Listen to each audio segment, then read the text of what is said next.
Sir नमस्कार। Sir नमस्कार। Sir क्या नाम है आपका? मेरा नाम संजय कुमार चौरसिया है। संजय जी कहाँ से आए आप? मैं ऐसे तो यूपी से बिलोंग करता हूँ। पूना में मैं 8 साल से सिक्योरिटी पोस्ट पे जॉब करता हूँ। सर संत रामपाल जी महाराज की शरण में जाने से पहले आप क्या भक्ति साधना करते थे?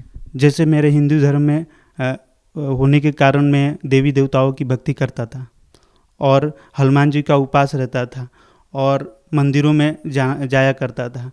और मैं एक निरंकारी पंथ से भी 10 दिन हुआ था जुड़े।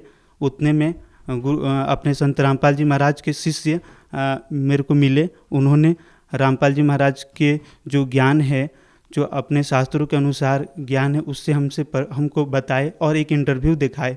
उस इंटरव्यू से मैं आकर्षित होकर मनीष भगत जी थे, उनसे मैंने बोला कि मेरे को तो अब नाम लेना ही है और मेरे को जल्दी लेके चलो। सर आपने निरंकारी पंथ से 10 दिन तक सत्संग सुना और जो अन्य धर्मगुरुओं के साथ अपने अन्य देवी देवताओं की पूजा की, तो सर संत रामपाल जी महाराज जी के ज्ञान में और अन्य संतों के ज्ञान में आपको क्या भिन्नता नजर आती है? संत रामपाल जी महाराज का जो ज्ञान है वो शास्त्रों के अनुसार है। उनका जो निरंकारी पंथ का है वो लोक वेद है, उसमें कुछ मेरे को ज्ञान ही नहीं दिखा है। और जो हम देवी देवताओं की भक्ति करते थे, इनसे तो हमें कुछ लाभ का भी मालूम नहीं चलता था। तो संत रामपाल जी महाराज जी के ज्ञान में आपको क्या लगा? संत रामपाल जी महाराज के ज्ञान में यही मेरे को लगा कि वो वेदों में जिसका कष्ट है, जिसका दुख है, वो परमात्मा काट देते हैं। ये मेरे को अनुभव हुआ। जो कि कुरान में भी बोला है वो बड़ा कबीर है। और अपने गीता में भी बोला है कि ए अर्जुन, तू उनको जा दंडवत प्रणाम करके तो उनसे उन तत्वदर्शी वो तेरे को ज्ञान से परिचय कराएंगे। आप क्यों संतों की खोज कर रहे थे? क्यों भगवान की तलाश कर रहे थे आप? आमतौर पे लोग ऐसा नहीं करते।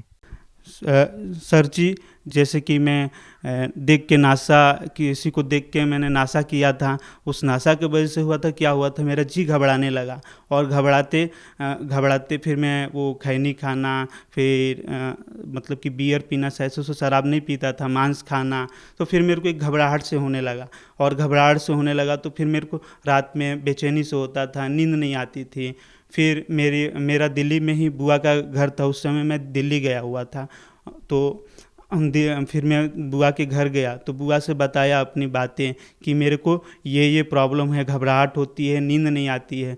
तो मेरी बुआ ने एक झाड़ फूक वाले के पास लेके गई। उधर मेरा 2-3 हज़ार रुपया भी खर्चा हुआ। उसने वो एक जंतर भी बना के दिया।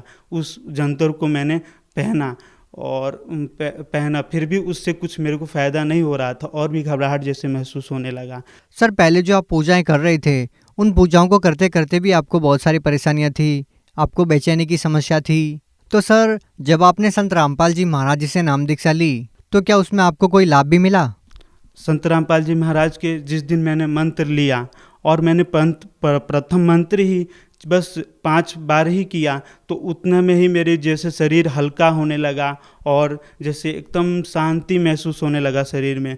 तब मेरे को लगा और मैं रोने लगा कि मेरे को तो अब लग रहा है परमात्मा ही संत रामपाल जी महाराज ठीक करेंगे। और मैं उस दिन इतना रात को सोया, इतना सोया कि मैं सवेरे 5 बजे इतना सोया कि मेरा नींद ऑटोमेटिक ही खुल गया जी।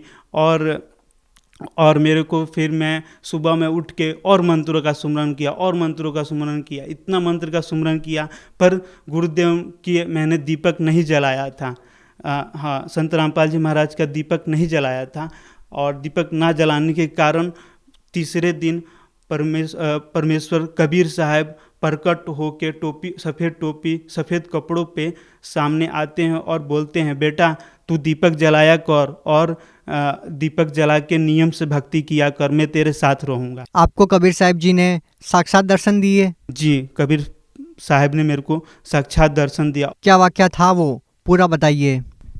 जी, उस सुबह का टाइम था, 4 बज रहा था और परमेश्वर कबीर साहब साक्षात प्रकट हो गए मेरे सामने, दर्शन दिए और बोले, बेटा नियम से दीपक जलाया कर और भक्ति कर, मैं तेरे साथ रहूँगा। सर आपको कबीर साहब ने स्वयं दर्शन दिए हैं। कबीर साहब को परमात्मा मानते हैं संत रामपाल जी महाराज और उनके अनुयायी। तो हम आपसे ये जानना चाहेंगे कि परमात्मा के दर्शन करने से क्या आपको कोई और भी लाभ मिला, कोई शारीरिक, मानसिक? जी, सबसे पहले तो संत रामपाल जी महाराज से नाम लेके हमें अपने सदग्रंथों से मैं परिचय हुआ। मेरे को तो ये भी नहीं मालूम था कि अपना शास्त्र, हिंदू शास्त्र कितने होते हैं, मेरे को ये भी नहीं मालूम था।